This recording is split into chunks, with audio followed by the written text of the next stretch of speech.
Broadcasting live from somewhere in the Shadow Realm, this is YuGiOh Duel Links Talk. Here's your host, Doug Dimmaduel.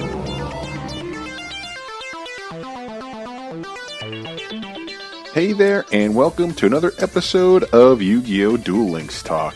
Today, we're going to take a look at just a general fusion deck and just a few minor pieces that can be added to the deck to make things flow a little bit better and to really keep you from, really backing yourself up and ending up in a bit of a pinch and not having the pieces that you need.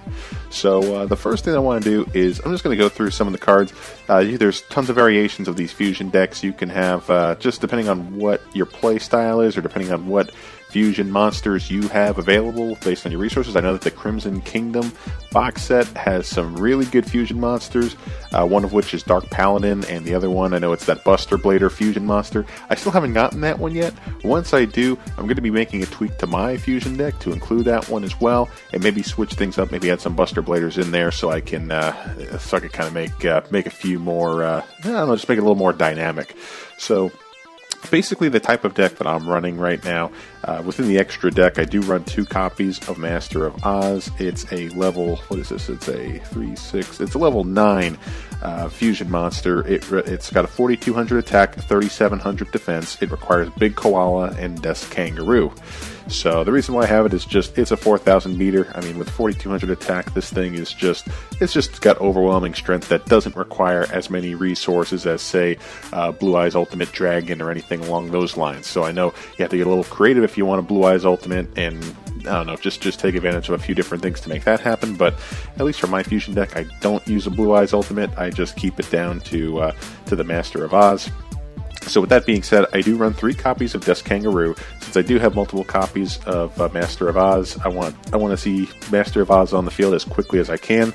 With Death Kangaroo, it's a level 4 beast with 1,500 attack and 1,700 defense. It's got an effect where if the attack of a monster that attacks this monster is lower than the defense of this card, destroy the attacking monster. Damage calculation is applied normally.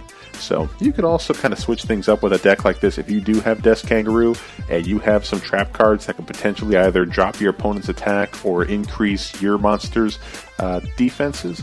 This could actually go really well with a Death Kangaroo. I know that's more of a Kangaroo control style deck, and that's not one that I necessarily run. With this one, it's just as to the point as I could get fusion monsters, get them on the field, and let's keep moving. And the other piece that I have here, instead of having a Big Koala, I don't run any Big Koalas in this deck. I run 3 copies of the Earth Hex Sealed Fusion. It's a level 3 rock monster, 1,000 attack, 1,600 defense. This is one that you could get from the card trader. It's a super rare that you could get from the card trader. It could get a little costly, but this is the one thing that I recommend if you have a Master of Oz, and I'm pretty sure down the road, once we get more box sets coming out, I'm pretty sure we're going to see more Earth fusion monsters that are just overwhelmingly powerful and that you would want in a fusion deck. So this thing is going to come in handy, and here's why. Its effect is you can substitute this card for any one fusion material monster, but the other fusion material monsters must be correct. You contribute fusion material monsters on the field, including this face-up card, and special summon one corresponding Earth fusion monster from your extra deck. So this just adds an extra tool in here, and this is why I like to run 3 of these as well as the 3 Death Kangaroos, because as long as I have this card face up on the field by the time I'm ready to do a fusion, and I don't even need a polymerization or a fusion gate or anything along those lines to make it happen, as long as the Earth Hex Sealed Fusion can hang out onto the field and survive a turn, and I could get my Death Kangaroo onto the field on the next turn, it's just an automatic built-in polymerization for an Earth-type fusion monster. So that's why I like to run 3 copies of this one. That's why I shelled out the coins to get this one, make it happen. So yeah, this card is just outstanding, and it's just your utility fusion monster. Just you're able to use this to make any fusion monster happen. And then I run 3 copies of Beast King of the Swamps. It's a level 4 Aqua, 1,000 attack, 1,100 defense. You can substitute this card for any one fusion material monster. When you do this, the other fusion material monsters must be correct. So the reason why I run this is because it's an Aqua water type monster. And why does that matter? Well, in this specific deck that I'm using, I use the skill Draw Sense Water. So if I'm in a pinch and I have a polymerization and the other piece of a fusion monster, but I don't have the utility fusion card like a Beast King of the Swamps or the Earth Hex Sealed fusion, what I'll do is activate my Draw Sense Water and hopefully, fingers crossed, get Beast King of the Swamps.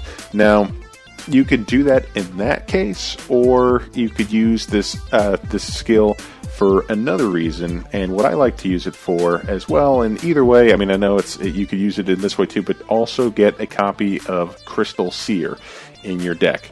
Crystal Seer is a level 1 spellcaster flip monster. It's got 100 attack and 100 defense. When you flip the card, you excavate the top 2 cards of your deck and add one of them to your hand, then place the other on the bottom of your deck.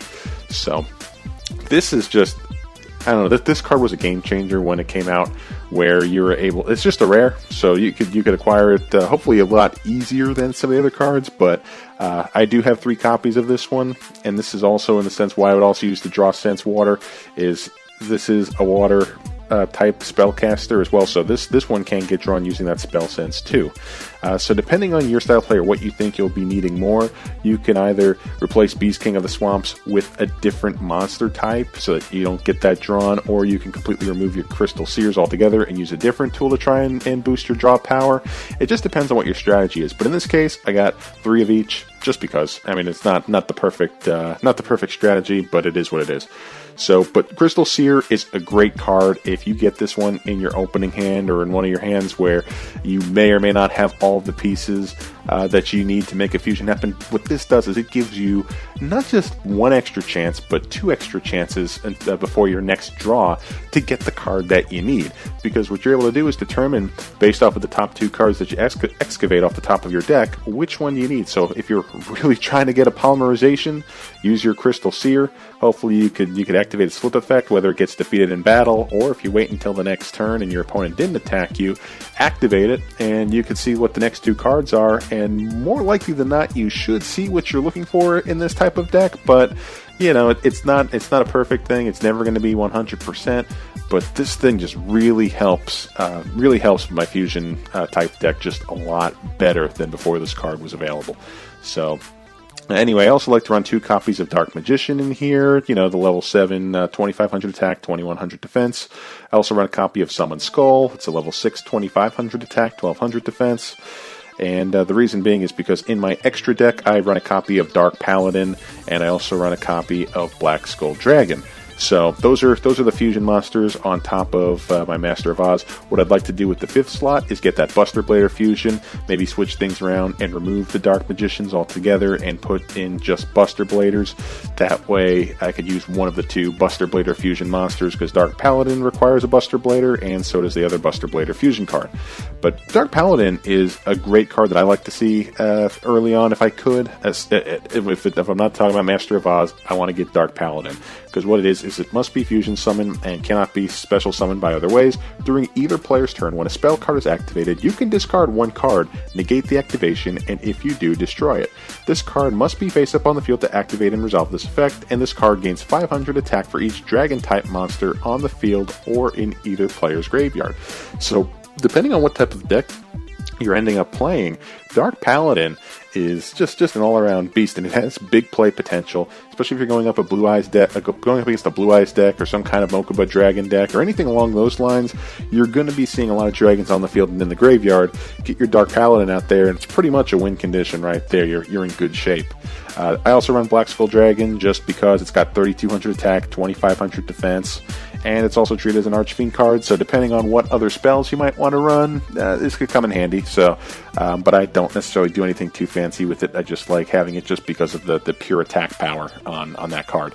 So, as for spells, I run 1 copy of Fusion Gate because that's all I have, and what this one does, it's a field spell. While this card is on the field, the turn player can fusion summon 1 fusion monster from their extra deck by banishing fusion materials listed on it from their hand or field. Then I run a copy of Fusion Sage, and I like this card a lot, and if I had another one, maybe I would run 2 copies of this, just because it's a good way to start thinning your deck quicker. What Fusion Sage does is add 1 polymerization card from your deck to your hand, and then shuffle your deck. I know a few people who don't necessarily like this card, but for me personally, because I have just only so many monsters that I want to see, and I want to get some of the polymerizations out of the way as quickly as possible, so I know that I have a better chance of drawing the monster that I'm looking for. Fusion Sage is a good way to thin out your deck. So then, of course, I'm running 3 standard copies of Polymerization. You know what that does? You fusion summon 1 fusion monster from your extra deck using monsters from your hand or field as fusion materials. And just for good measure, I like to have a copy of Michizer, the trap card where you activate only when a monster is sent from the field to your graveyard. Select and destroy 1 monster on the field. You can activate this card during the damage step. So this card is just, I don't know, I mean, you can put whatever utility trap card you want to have, or whatever other utility spell card you want to have. But if you take out that trap, it would be a 20-card deck, at least the way that I have it set up. And yeah, you're really just playing the odds at this point. You want to open with your piece A, piece B, and Polymerization. So that's kind of the whole thing with this deck. That's just the whole strategy behind it, and you just want to rely on powerful fusion monsters. And there's tons of variations of this type of deck. I know I've seen decks similar to this with a Gemini setup, where you just try to get multiple Gemini monsters and put out your Super Alloy Dragon on the field too, and you're able to do a lot with that type of deck as well. But for now, this is what I'm working with. It's there's some things that I want to improve on with it, especially just getting 1 or 2 more beefy extra deck monsters to really change the strategy around. But for now, this is how I'm looking, and I know it seems like everybody at some point or another has tried playing around with fusion decks, but for me personally, when I'm just going up against your standard duelists that are out in Duel World, this deck, I win, I don't know, 8-9 times out of 10, because you get a really strong monster on the field no matter what your opponent's strategies are. You're able to just kind of punch your way out of things most times with this type of deck, because you got Master of Oz, you got Dark Paladin, you got Black Skull Dragon, you got monsters like that who can just handle business and no problem. So anyway, that's my take on a fusion deck. If you've done something similar, or if you have your own thoughts or your own strategies on making an appropriate fusion deck, I'd like to hear about it. Tweet out to me at YuGiOh Deck Talk. Again, that's all one word, at YuGiOh Deck Talk. And I'd love to discuss it in an upcoming episode as well. So anyway, that's it for today's episode. I hope you enjoyed it. Thanks again for tuning in, and we'll see you next time. Take care.